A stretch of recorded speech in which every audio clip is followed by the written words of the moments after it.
akhir yang berlawanan. Wa farra min lubbil huruful mutlaqah. Wa farra min lubbin, dan huruf fa, ra, mim, nun, lam, ba diberi nama al-huruful mutlaqah, huruf-huruf idlaq. Nah, sekarang kita bahas pembahasan mengenai al-idlaq insyaallah. Maka lawan idlaq siapa dia? Siapa itu? Apa? Mana dari ismat? Musmatatun namanya. Munfatihun, musmatatun, seret.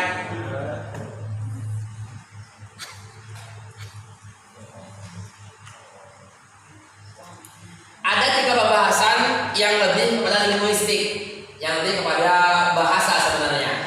Yang pertama idlaq, yang kedua ismat, yang ketiga nanti nama inhiraf. Ada 3 ya, idlaq, ismat, yang ketiga inhiraf. Maksudnya apa? Dalam signifikansi dalam ilmu tajwid tidak terlalu jelas, tidak terlalu berdampak, signifikan ya. Ya, dampaknya tidak terlalu signifikan. Sifat idlaq, ismat, dan inhiraf. Idlaq dan ismat dibahas di sini. Nah, ini lebih kepada linguistik, akan kita bahas sekarang. Apa itu idlaq? Idlaq adalah mudahnya pelafalan suatu huruf. Mudahnya pelafalan. Apa itu ismat? Ismat adalah huruf-huruf yang tidak mudah untuk dilafalkan. Saya ulang, apa itu idlaq? Mudahnya pelafalan suatu huruf. Apa itu ismat? Tidak terlalu mudah, tidak mudahnya pelafalan suatu huruf. Dan juga tidak tersupan. Berlipasnya tidak mudah, tidak terlalu mudah. Nanti akan disinkronkan dengan bagian yang ada di model ya. Nah, idlaq dan ismat lebih kepada konsep gramatikal. Maksudnya apa? Saya mau tanya, ada nggak kosakata asli bahasa Indonesia yang 4 hurufnya konsonan semua? Hampir tidak ada. Kalaupun ada bahasa Indonesia yang konsonan satu kesatuan digabung, itu bisa dipastikan bahasa serapan. Contoh ekstra, EKSTRA, ekstra. Aslinya ekstra, XTRA 3 doang. Di Indonesia kan jadi KSTRA. Kalau bahasa Indonesia ini asli tidak ada. Kenapa? Karena sukar pelafalannya. Ya enggak? Kalau bahasa Inggris, bahasa Rusia mungkin bisa dia. Bahasa Indonesia 4 huruf konsonan digabung di satu kondisi sangat sukar dilafalkan. Mesti ada huruf vokal. Sama juga dengan bahasa Arab. Samanya apa? Jikalau ada 4 huruf yang tidak terdapat huruf idlaq. Ya, saya ini itu boleh, itu juga boleh juga. Pemahaman dulu saudara. Pemahaman dulu pokoknya.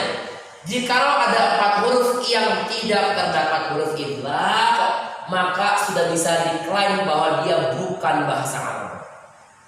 Bukan asli bahasa Arab. Saya ulang ya. Jikalau ada 4 huruf yang tidak terdapat huruf idlaq, maka bisa diklaim bahwa dia bukan asli bahasa Arab. Apa itu idlaq? Fa, ra, mim, nun, lam, ba. Kalau ingin dikategorikan, kategori yang dari lidah 3, lam, nun, ro. Yang dari bibir 3, mim, waw, dan fa. Nggak ada waw ini, mim, ba, dan fa. Kenapa tidak ada waw? Karena waw memiliki 2 makhraj. Ada yang dari bibir, ada yang dari jauh. Karena ada waw jauh, maka waw yang dimasukkan konsep ini, yang dimasukkan hanyalah mim, ba, dan fa. Far wa min lub. Itu wafaro, wawnya nggak ikut. Wafar wa min lubin, waw tidak termasuk. Wawnya adalah atof dan. Nah, pembahasan tentang huruf ini, far wa min lub. Dalam bahasa Arab, saya berikan mukadimahnya. Huruf idlaq dalam bahasa Arab bagaikan vokal dalam bahasa Indonesia. Kedudukannya ya, fungsinya namanya. Fungsi idlaq dalam bahasa Arab bagaikan huruf vokal dalam bahasa Indonesia. Ditinjau dari segi apa? Fungsi. Jadi saya sampaikan idlaq bukan vokal, bukan. tidak ada ininya, tidak sadar. Idlaq bukan vokal, tapi posisinya bagaikan huruf vokal. Saya langsung lagi ya. Idlaq dalam bahasa Arab bagaikan posisi vokal dalam bahasa Indonesia. Sedangkan ismat dalam bahasa Arab bagaikan konsonan dalam bahasa Indonesia. Jadi bagaikan ya, bukan dia konsonan, bagaikan atau posisinya sama, berkedudukan. Jadi sebelum saya lagi, dia bukan konsonan, dia bukan vokal, tapi posisinya, kedudukannya. Oke, sekarang kita mulai pembahasan huruf dalam bahasa Arab yang tidak terdapat farqa min lub. Di Quran tidak ada, tapi ini prolog untuk mengetahui bahwasanya jika nanti masya dan syakut belajar bahasa Arab, ada beberapa huruf di bahasa Arab yang tidak terdapat huruf-huruf farqa min lub. Contohnya apa? Contohnya terkena asjad. Asjad. Coba asjad 4 huruf. Ada nggak huruf farqa min lub? Tidak ada. Maka saya dipastikan dia artinya zahab atau emas.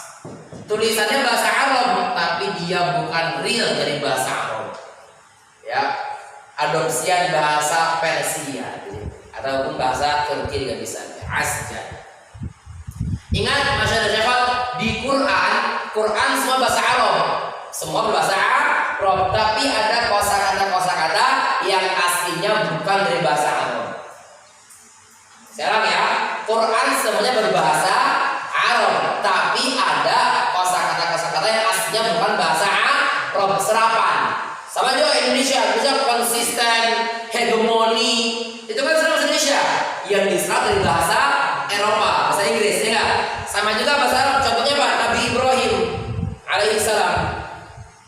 Nabi Ibrahim, ya nama beliau adalah Abraham, dari bahasa Babilonia, bukan bahasa Arab. Nah, di Arab kan legal dengan 2 cara baca, Ibrahim atau Ibrahim. Ibrahim atau Ibrahim. Nah, di kalau misalnya Ibrahim tidak akan masuk dalam konsep Ibnu Isma, tidak. Dia ada di belakang juga, apa hurufnya? Ba dan ro. Ba dan ro. Tapi dia huruf yang bukan asli dari bahasa Arab. Adapun di luar Al-Quran nanti akan ditemukan kosakata yang 4 huruf tidak terdapat farqa min lub. Maka dia dinamakan apa? Masyarakat semua bahasa serapan, bukan bahasa asli Arab. Nah, dan kajian ini tidak perlu dibahas terlalu jauh karena kaitan-kaitannya lebih kepada linguistik, bukan kepada ilmu tajwid. Maka dari itu ada ulama-ulama yang tidak membahas 2 bab ini. Jadi saya sampaikan ada 3 sifat yang kaitannya pembahasan lebih kepada linguistik. Apa itu? Idlaq, ismat, dan inhiraf. Inhiraf belum kita bahas. Tapi setidaknya paham ya perannya ya. Pemetaannya idlaq bagaikan vokal, ismat bagaikan. Nah, kalau maksudnya mudah dan sukar, maksudnya apa? Kan saya juga bilang mudah dan sukar, ya enggak?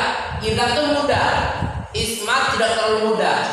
Masa fa itu gampang, sa gampang, sin sa itu gampang. Iya, yang dimaksudkan sukar adalah tadi itu, jikalau dikumpulkan semuanya huruf-huruf ismat, dia akan sukar ini. Kayak kita ngomong misalnya B, gampang, C gampang, R gampang, apalagi D gampang. Coba nggak baca rendah, gimana susah dia? Ya nggak? Pas di atas catatan susah dia. Dia gampangnya B, gampang sendirian dia. Fa itu gampang ya, fa. Apalagi yang bukan ini ismat, sod gampang, bod bisa tuh bod, apalagi selanun, ain. Tapi kalau dibaca sangat sukar. Misalkan ini ada ya, misalkan bukan bahasa dof sor, kan sukar ini dia, ya enggak? Dof sor, contoh aja ini. Ini pun demikian untuk kalangan Arab disebut asjad. Kalau kita biasa aja bahasa Arab, untuk Arab sendiri, ini berbeda. Dia memang butuh tenaga sendiri untuk melafalkan. Kenapa? Karena dia bukan bahasa asli Indonesia, bahasa Arab ya, bahasa serapan. Kayak Indonesia ngomong hegemoni. Coba berapa SDM yang bisa ngomong hegemoni? Enggak semua kan? Coba ngomong ke Mbak, tahu hegemoni Mbak? Apa hegemoni ya? Pembahasan kontraksi dan sebagainya enggak semua orang tahu. Gitu ya. Karena dia bahasa Indonesia yang diambil dari bahasa Inggris. Baik, sudah insyaallah ya semua. Sudah selesai. Nah, maka kita menyelesaikan pembahasan sifat-sifat yang berlawanan. 11 sifat yang berlawanan. Sebelum masuk ke sifat yang tidak berlawanan, kita mesti kuat dulu hafalan dan pengetahuan kita mengenai sifat-sifat yang berlawanan dan tidak berlawanan. Sekarang kita coba latihan dulu. Sekarang sama-sama dulu.